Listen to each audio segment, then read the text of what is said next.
Alrighty. Howdy, everybody. Thank you for joining us for this week's Seaside Chat. I'm so excited to introduce this week's co-host. This is Simone Speizer. She is a SCIP research associate located at the University of Oklahoma, and she is going to be talking to us about sea level rise and high tide flooding in Texas. Thank you so much for coming, Simone. Thank you, Chloe. So I'll go ahead and get right into it. So as Chloe said, my name is Simone Speizer. I'm a research associate with the Southern Climate Impacts Planning Program, or SCIP. And SCIP is one of 11 NOAA regional integrated sciences and assessment teams. And its mission is to assist organizations with making decisions that build resilience by collaboratively producing research, tools, and knowledge, and reduce weather and climate risks and impacts across the South Central United States. And my role is particularly focused on working with collaborators in Texas, especially folks at Sea Grant, to help incorporate more climate information and planning into the great work that they are already doing. So before I jump into it, I think we have a poll that Chloe is going to share with you all. So if y'all could take a second to do that, that would be great.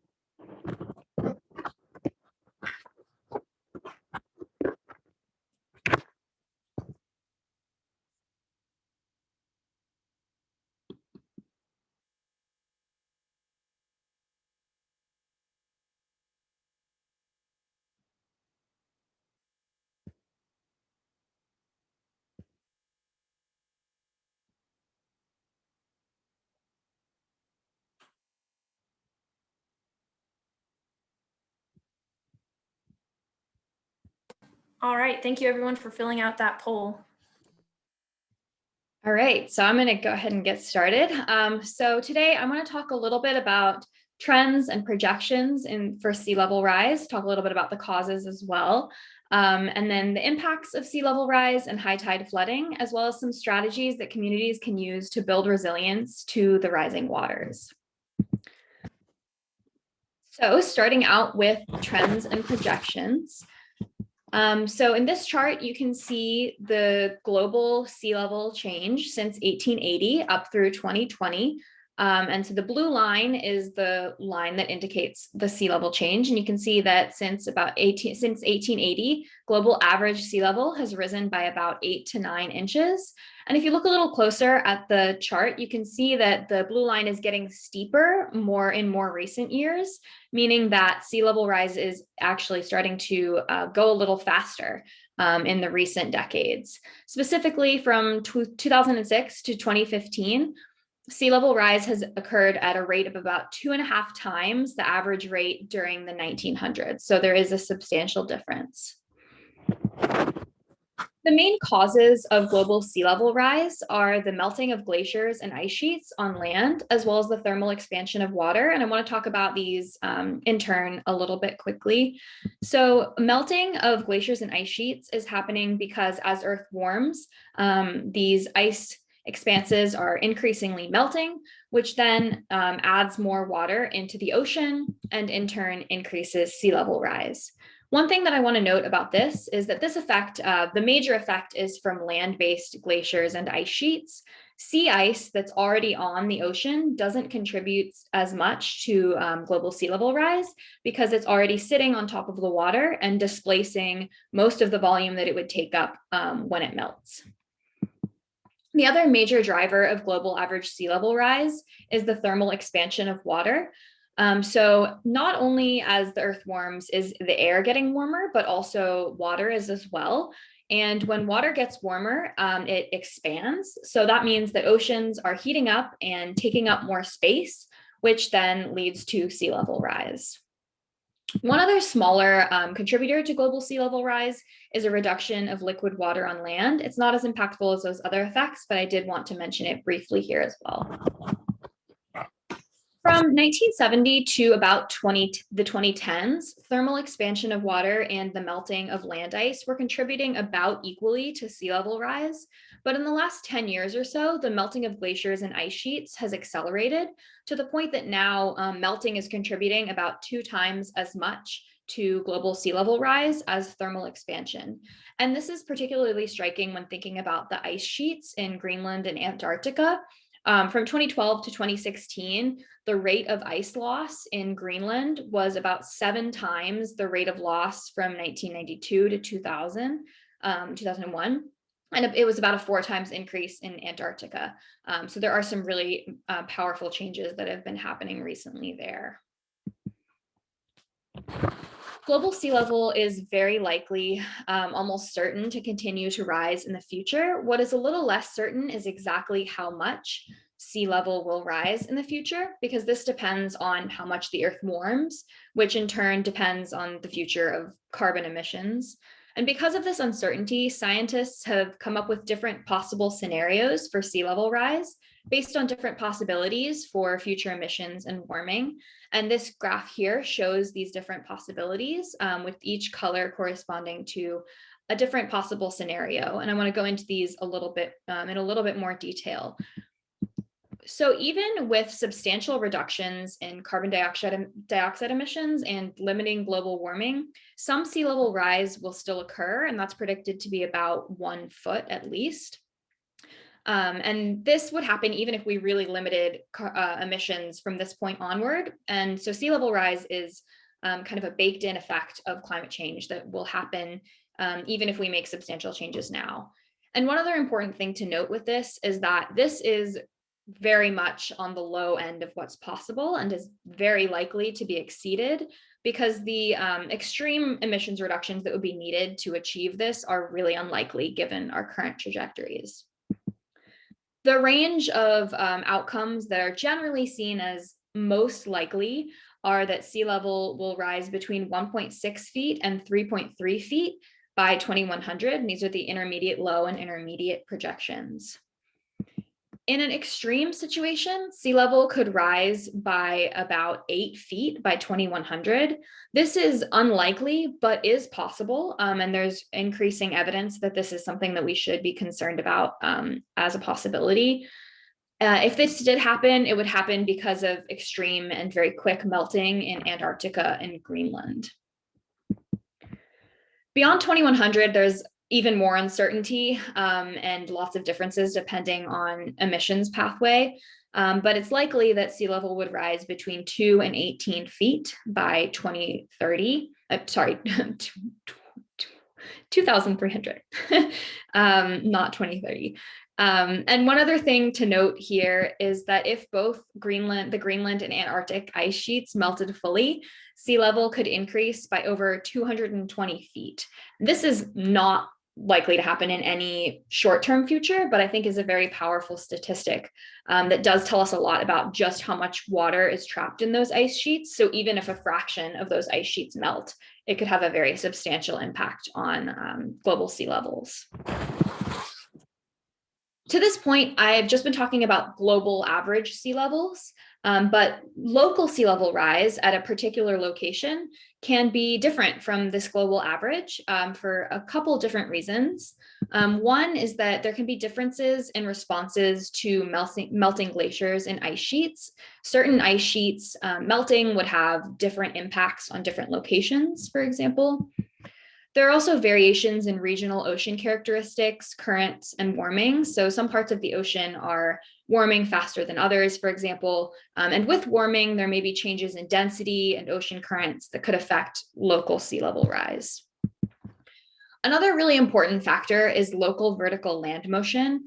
So if at a particular location, land is rising for some reason, then sea level rise will not be as significant, because as the sea rises, so too does the land. So the effect is not as substantial. On the other hand, if at a particular location land is subsiding or sinking, then sea level rise will be even more pronounced, because as the sea is going up, the land is going down, and their difference will be even greater. Local vertical land motion can happen for natural reasons. For example, the rebounding in land height after former glacier presence. This is kind of like what happens if you press on a bed and then remove your hand, and the land kind of, the bed rises up a little bit after your hand was pressing on the bed. It's kind of like that. So that's one reason for natural vertical land motion.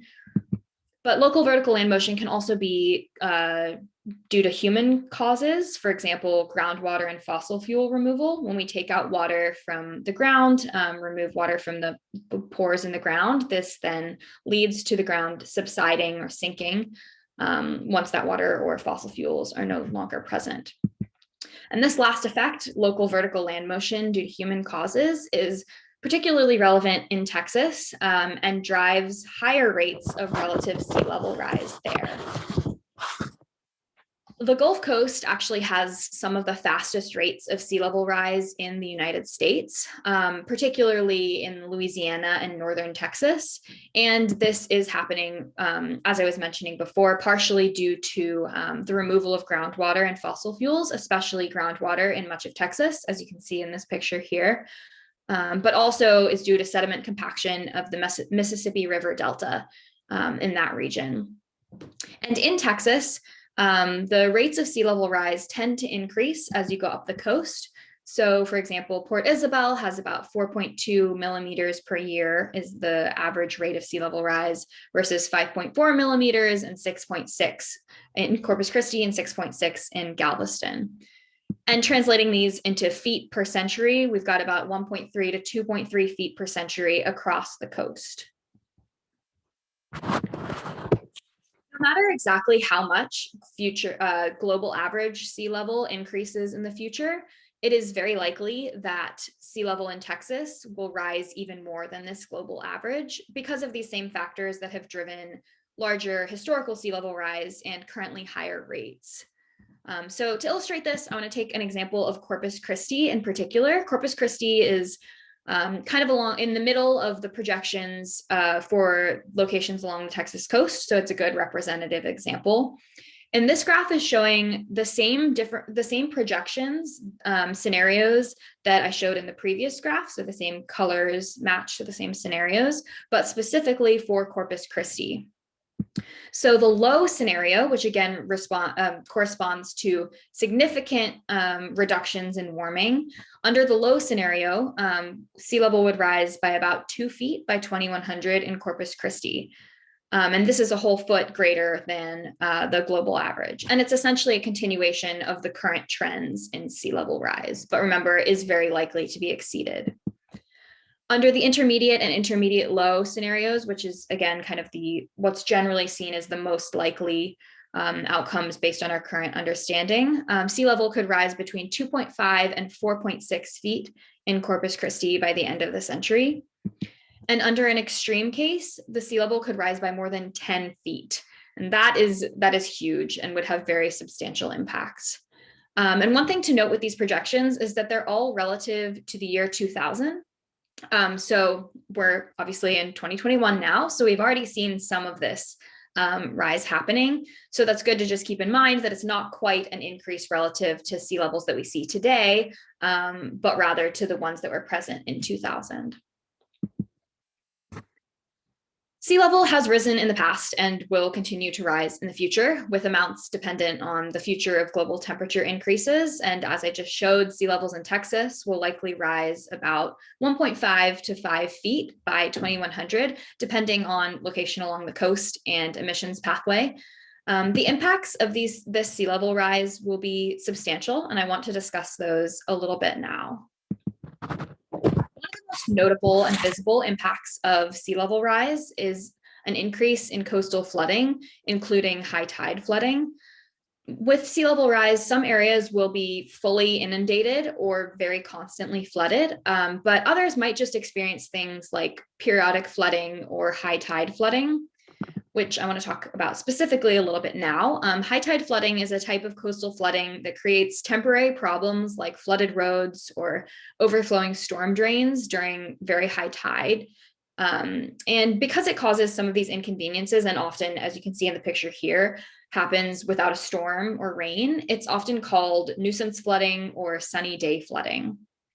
In Texas, it tends to happen most often between September and November, because this is the time of the year when the average sea level is at the highest point in its seasonal cycle. And there's a secondary most common time in June and July, but high tide flooding can also happen at any time of year. High tide flooding is an increasing problem as sea levels rise. This is again showing what's been happening at Corpus Christi. And you can see that in recent years, high tide flooding has increased. Specifically in 2019, the Corpus Christi station broke its record for a number of high tide flooding days. And this also happened at 4 of the other 7 stations along the Texas coast.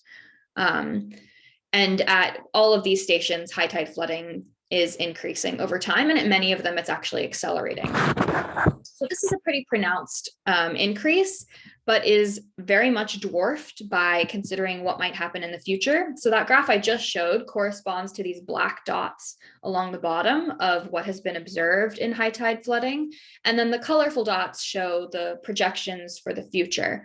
So you can see the very dramatic increase in high tide flooding days that's predicted in the future for Corpus Christi.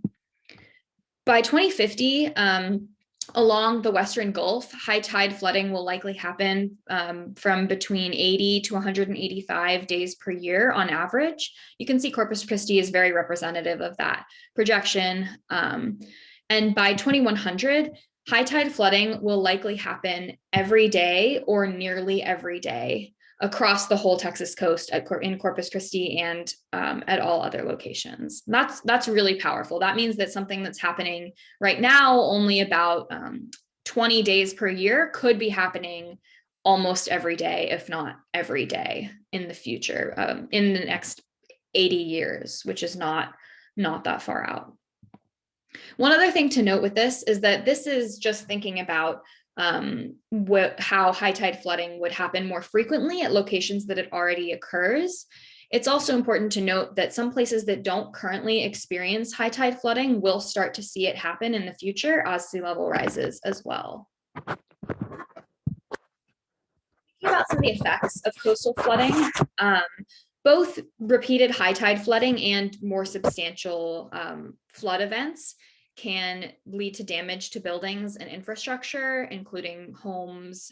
It can also overwhelm sewage and wastewater treatment systems and have impacts for roads, other infrastructure, and transportation as well. I wanted to give a few statistics on what might be at risk in under some conditions in the future. So this box tells a little bit about what is within 5 feet above the current high tide line in Texas. So in that range, there's about 9.5 billion in property value, homes for 45,000 people, thousands of miles of roads. There's museums, schools, houses of worship, power plants, EPA listed locations like hazardous waste dumps and sewage plants. And one thing to note with this is just what's at risk in that 5 feet window. So if sea levels rise more than 5 feet, or if we're thinking about if there's a flood on top of 5 feet of sea level rise, even more than what's listed here will be at risk. Coastal flooding can also have economic impacts. Even high tide flooding can force businesses to close if, for example, roads flood and the business isn't accessible or workers can't come into for their shifts. There can also be losses in tax revenue from property losses or declining property values, as well as losses of tourism and economic costs from damages to homes and roads and other infrastructure. There can also be serious social and psychological consequences for communities that face repeated flooding, especially those who may have to relocate. So I talked a lot about the impacts of increased coastal flooding, but that's just one of the things that is important to watch as an effect of sea level rise. Another impact is worsened storm surge and hurricane effects of hurricanes. With higher sea levels, storm surges will reach further inland and their effects will be exacerbated. It's important then to not just think about areas that will be inundated totally or flood very regularly, but also locations that could begin to be impacted during larger storms that weren't previously at risk during those storms. Sea level rise will also have impacts on coastal environments. There might be changes in salinity and inundation frequency that can affect these ecosystems. Some of the environments like wetlands and estuaries may migrate landward. And if they can't migrate landward, for example, if there's a bulkhead or a dike, these ecosystems might be lost. And these environments are very important habitats and nurseries for many aquatic organisms and birds.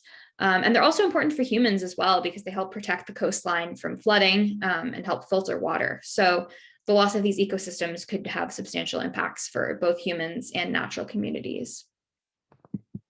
The last effect I wanted to talk a little bit about is saltwater intrusion. As sea levels rise, salt water will increasingly be able to contaminate freshwater aquifers that might be important for water supplies as well as for some natural ecosystems. We've seen that increasing sea level rise and high tide flooding will have substantial impacts on Texas communities and ecosystems. But actions that communities can take now can help to mitigate some of these impacts. And I want to touch briefly on some of those strategies for building resilience now. The first step towards preparing for and adapting to the future of sea level rise is getting informed about what this future might look like in your local community. Here, I want to share a few tools that can help communicate local predictions for sea level rise and its impacts. Starting out with NOAA's Sea Level Rise Viewer, which provides some maps of sea level rise inundation and high tide flooding, as well as local projections. So to use this tool, you put in a location up here at the top right, and then you can use the slider bar here on the left to adjust the amount of sea level rise you want to look at. So I put in Corpus Christi, and I'm going to look at 4 feet of sea level rise, since that's about within the range of what's expected by the end of the century for Corpus Christi. So I'll flip to that. And I'm going to flip between these two a little bit just so you can see the effects. And the areas that are in blue are areas that are inundated, and darker blue corresponds to deeper water. So you can see that even 4 feet of sea level rise has substantial impacts in this area. You can also use this tool to zoom in specifically to see, what streets might be likely to be affected. So here I zoomed in a little bit on Ingleside on the Bay, and you can see particularly that these roads right along the coast, along the water, are very vulnerable. This tool also allows you to look at local scenarios for a few locations along the coast. So if you click on the local scenario, you can adjust the year you want to look at. So say if you want to know how much sea level rise is expected in Corpus Christi by 2050, you can use the slider bar on the right to go to 2050, and then it'll pop up on the left telling you that the range of possibilities for sea level rise in that year. So Corpus Christi in 2050 looks like around 2 feet is what we should be expecting. So then you can adjust that slider bar and see what that would look like. And then if you go up to 2080, it looks like around between 3.25 to 4.6 feet. So you can adjust that to 4 feet. And that lets you map different depths of sea level rise to what year those might likely happen. And the last thing about this tool I wanted to highlight is that it includes some visualizations of high tide flooding. So this last section shows you areas that currently experience high tide flooding, and it is current for current levels of sea level rise, for current levels of sea levels. So will of course change in the future, but is helpful to understand what locations are currently likely exposed to high tide flooding and its effects. And you can also, for some specific locations, see the trends over time, which is the same that I was showing earlier.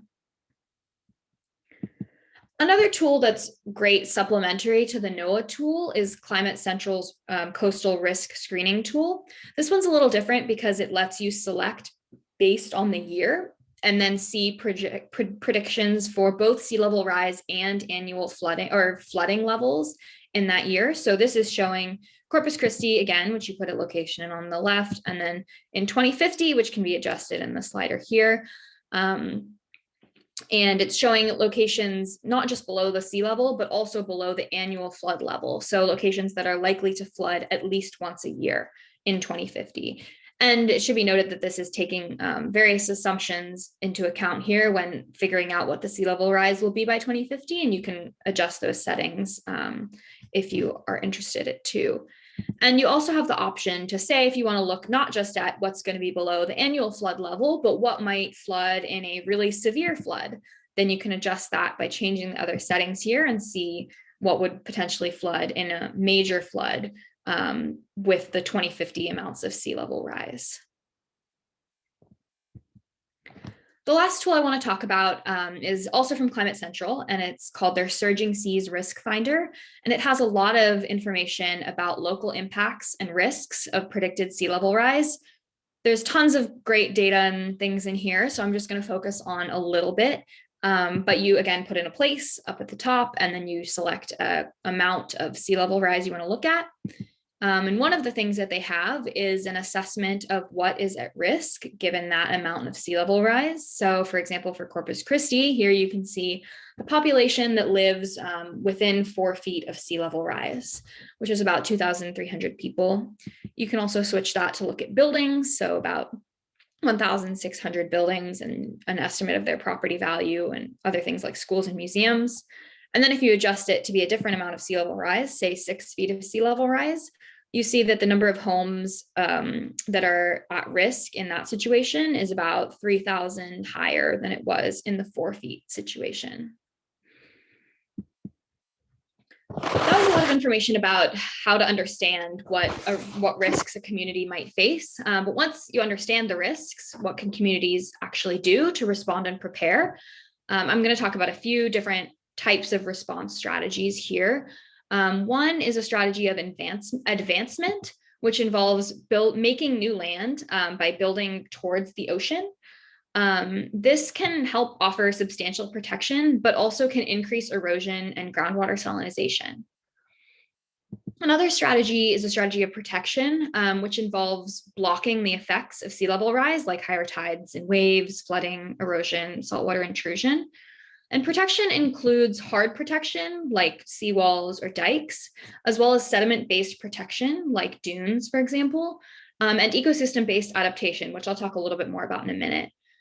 So hard protection and sediment-based protection can be very effective, but they also can be very expensive and may also change the environmental conditions and potentially prevent the landward migration of ecosystems like marshes. Ecosystem-based adaptation focuses on maintaining or conserving or restoring ecosystems near the coast, like wetlands or reefs, which help to protect the coastline by reducing the effects of waves and storm surges, as well as by building elevation by trapping and stabilizing sediments and building up organic matter. This strategy can require more land, but might also have co-benefits like trapping carbon and improving fisheries and water quality, as well as other things. Retreat involves moving people, activities, buildings, etc., out of the location at risk. It's clearly very effective at protecting people, but does come with a lot of challenges. And it may be difficult for communities to relocate and lose a sense of place or identity by having to move. Involves trying to mitigate coastal risk and impacts by reducing vulnerability of people, structures, ecosystems, and activities. So for example, accommodation strategies for flooding might look like putting a house on stilts or moving items that are important or valuable up to higher floors in the house. Or maybe in critical infrastructure facilities, putting key equipment into waterproof containers. Accommodation can be very beneficial for short-term measures and small amounts of sea level rise, but really should only be thought about as a temporary solution that helps to gain some time to prepare more substantially for future sea level rise. And accommodation measures are often very targeted to a specific effect of sea level rise, so may not address all other important effects that should be considered. Some key things to think about in responding and preparing for sea level rise. One is that an effective strategy might combine multiple of these response types that I just talked about. So for example, maybe a community wants to relocate some critical infrastructure like a sewage treatment plant to higher elevations to reduce risk. But if they can't relocate everything, then maybe they want to protect some of their critical infrastructure with something like a seawall or a dike. At the same time, maybe they are also going to relocate some roadways and build them at higher elevations and allow some areas that typically flood to stay natural. while also working to maintain and restore wetlands along the coastline in areas that they exist, and also helping them expand potentially. So combining a lot of these strategies may be the best way to achieve most of the benefits. Another thing that's really important to think about is that not only do we need to be considering how to protect existing structures and resources, but we should also be incorporating sea level rise into predictions and their uncertainty into planning for future construction. It's really important to use local predictions in this kind of planning, since, as we saw before, sea level rise won't be uniform everywhere across the world, much less even everywhere across Texas. And to take a long-term perspective and to acknowledge that risks beyond, especially beyond 2050, are very uncertain. And finally, communicating with community members and considering equity and social vulnerability is something that should definitely be considered as well. Many of the communities that are on the front line of sea level rise impacts also have high social vulnerability. Making sure that these communities are informed about the risks of sea level rise and ensuring that they have adequate support and resources to take mitigation and adaptation measures is very critical. There are a lot of grants available to help communities take some of these measures and adopt some of these strategies. And it's likely that even more grants will continue to become available in the future. Though the impacts of sea level rise have the potential to be substantial and damaging, there are also significant opportunities for mitigating these effects and building resilience. Communities can combine efforts to prepare for sea level rise with other sustainability and equity goals. For example, restoring natural areas along the coast can both help to reduce the impact of sea level rise and storm surges, as well as increase access to green spaces for community members. Since sea level rise is just one of the effects of climate change that will greatly impact communities in Texas, this kind of integrated consideration of a variety of environmental and social aims is especially important for long-term planning. And that's all I've got for you all. I'll leave you with this image of what Corpus Christi and that area might look like with 10 feet of sea level rise, and take any questions. I'm going to put out our second poll, so if you guys wouldn't mind filling that out, that would be great.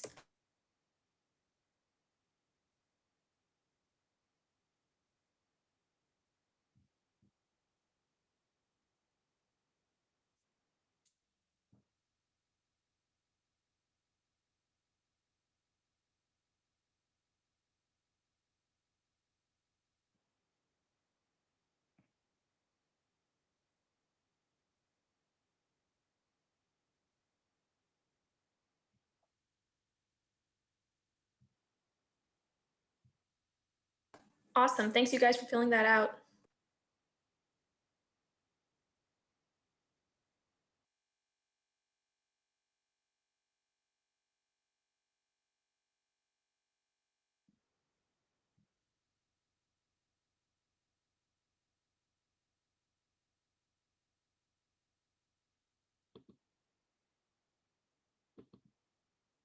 I don't see any questions. Chloe, do you see any?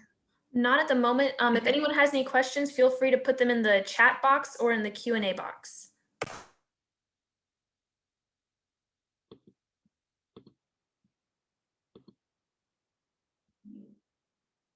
It does look like someone has their hand raised though. Maybe.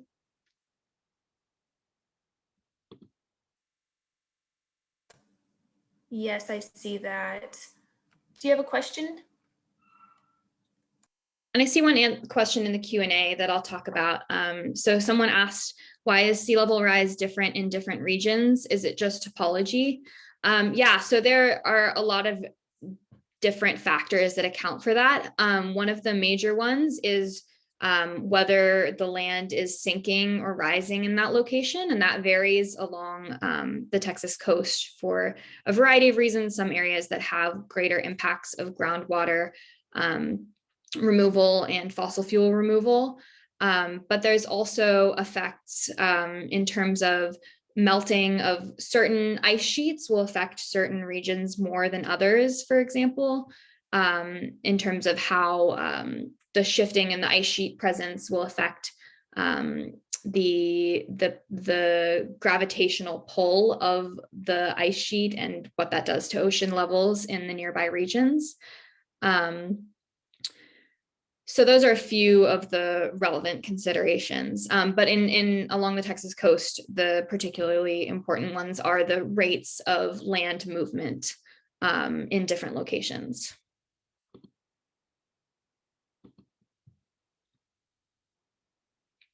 And then Ashley asked, will sea level rise in this region have an effect on storm surge during a tropical storm? Could we possibly see higher storm surge? Yeah, definitely. So sea level rise will definitely impact storm surge rates. Because if you think about it as the tide line is kind of the basis on which storm surge adds on top.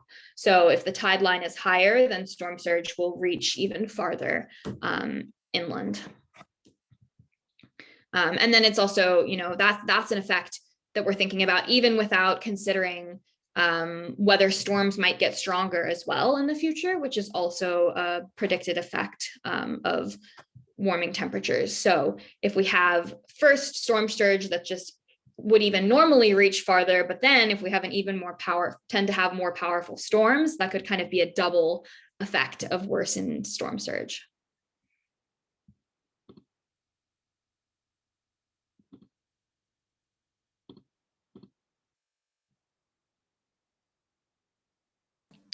And then I see a question about the adverse effects about respond and prepare. Are there options that create negative impacts downstream or down the beach to other property owners? Look like advance and protection could create negative impacts to other people.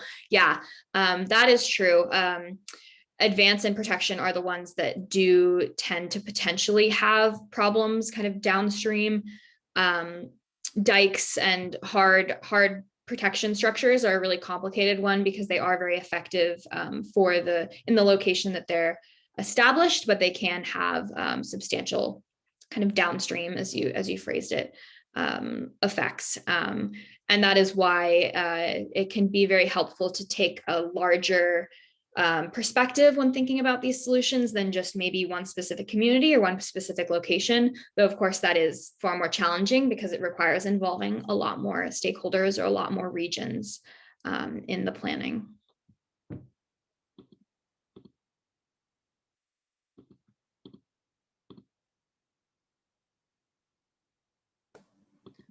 All right, if nobody else has any questions, we can go ahead and conclude this Seaside chat. Thank you so much for speaking, Simone. That was so interesting. I definitely learned a lot, and I hope all of our participants did too. Thank you for having me. It was great. All right, everyone. Thank you so much for coming. Stay tuned for our next Seaside chat. Have a great day. Bye.